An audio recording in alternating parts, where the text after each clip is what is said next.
Hey guys, it's Krishantiw with Krishantiw.com talking about psychic development and spiritual and personal growth.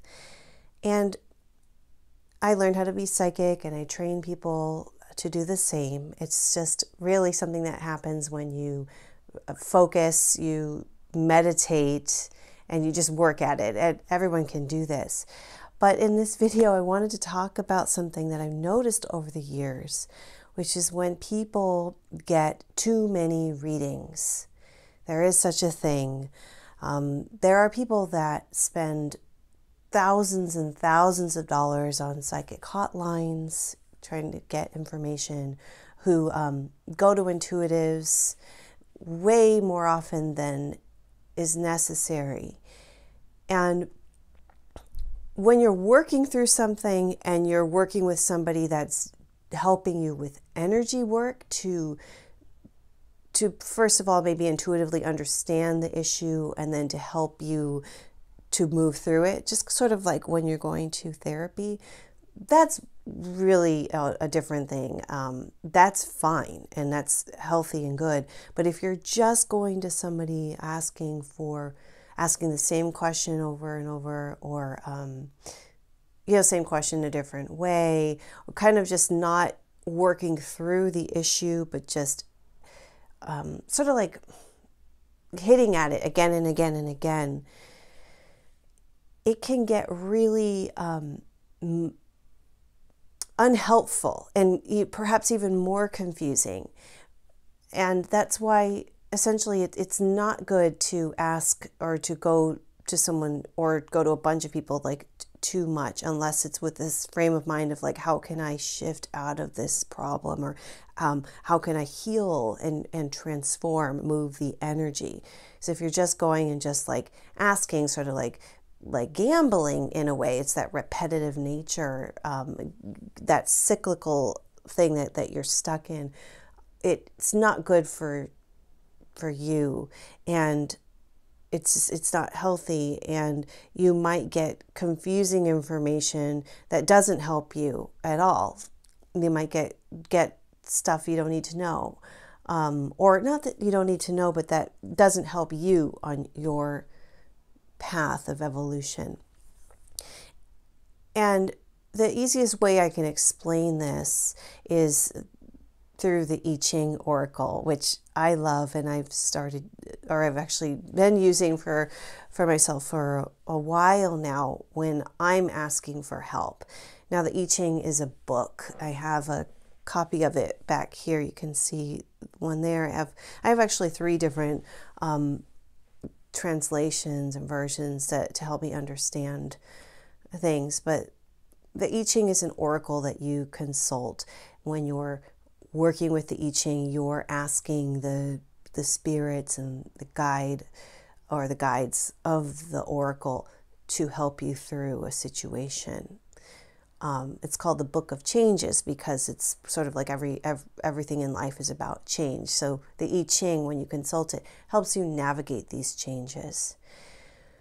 But when you ask the I Ching too many times the same question, there's actually a specific line. Now, I don't remember it verbatim, but it's literally like, ask once, that's okay. Ask twice, that's okay. Ask 3 times, trap, the way it closes, or it's like, or trap, you muddy the waters. And it's saying like, and it's actually, there's another thing that's like, oh, it will be closed, like the answer will be closed forever, like you'll be shut down. And the I Ching is so fun because it's so powerful and so helpful and soothing when you like really need help, you're like really lost and you need encouragement. But when you're asking stupid questions, it sasses you and it's like, no, like that's not the way. And I know because I'm doing it myself. Like, so I'm being honest with you. I'm like, I'm asking the same question too many times too. And the I Ching's like, listen, why didn't you ask it in a better way? Or there are also parts of the I Ching where it's like if you ask a question and it's a big one and it's going to help you heal and transform, the I Ching will say, like, keep asking this and we will help you understand. We will help you get through it. We'll help you work through it. It's important that you continue to follow this module or this thought or this idea, so we can help you transform it and change it. So the I Ching will sass you for asking a stupid question too many times. Although I know you're not supposed to say there's no stupid questions, but like a question that's not helpful or that's like petty, And then B, if you're working through something or you're hitting like kind of the tip of the iceberg on a big issue that you can heal, it will encourage you to go that route. So that's the same thing as what I'm talking about. Like if you keep calling psychics to ask what a guy is thinking about and he's not thinking about you at all, you're wasting however much money every time because it's just not helpful. And you're also not addressing the real issue behind that, which is maybe like, well, what do you need to learn so you don't have to go through this again? Or how can you heal yourself so you don't have to think about that person? Or how can you repair your self-esteem? Or what do you need to learn from this so that you can pick yourself up and move forward? So it's that kind of thing that I'm talking about. So to reiterate, asking again and again so many times this one question will only get you so far, but looking into the deeper reflection or the deeper pool of how you can move through this and transform is the way to go and will help you. And that's how to utilize it best, to be honest.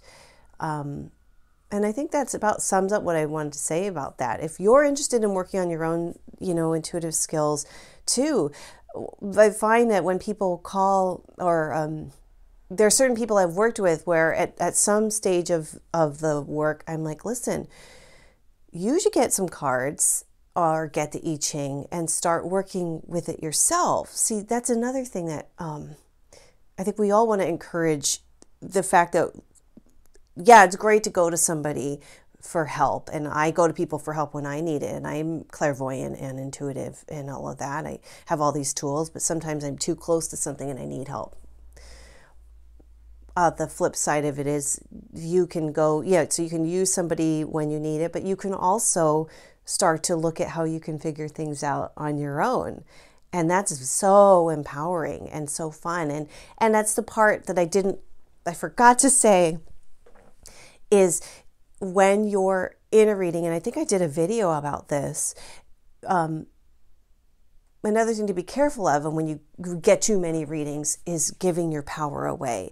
And asking like the reader, like kind of giving them the ability to, not the ability, but kind of, I don't know, it's like you get stuck in a rut and then you give your power away to them versus empowering yourself and saying, okay, like I need to stop this. Like I need to figure this out, or, to have this intuitive, or ask them to help me with what I can do to, again, transform and move through this. And one of those things is the, using your own method of divination or tapping into an oracle that speaks to you, whether it be cards, pendulum, I Ching, or learning to be clairvoyant, clairaudient, and psychic yourself. And on that note, I have a program that my friend Deborah Katz and I created based on her book, You Are Psychic, The Art of Clairvoyant Reading and Healing. And it's called Activate Your Psychic Superpowers. And that's its own website, its own activateyourspsychicsuperpowers.com. It's on mine, Krishanti.com. Check that out too, because it can help you with the basics. Before I close, I just want to say that once again, we all have the ability to tap into a deeper knowledge and wisdom. And when we start working with that, all kinds of magical and miraculous things can happen. So that's about it for now. Thank you for watching, and I'll see you next time. Bye.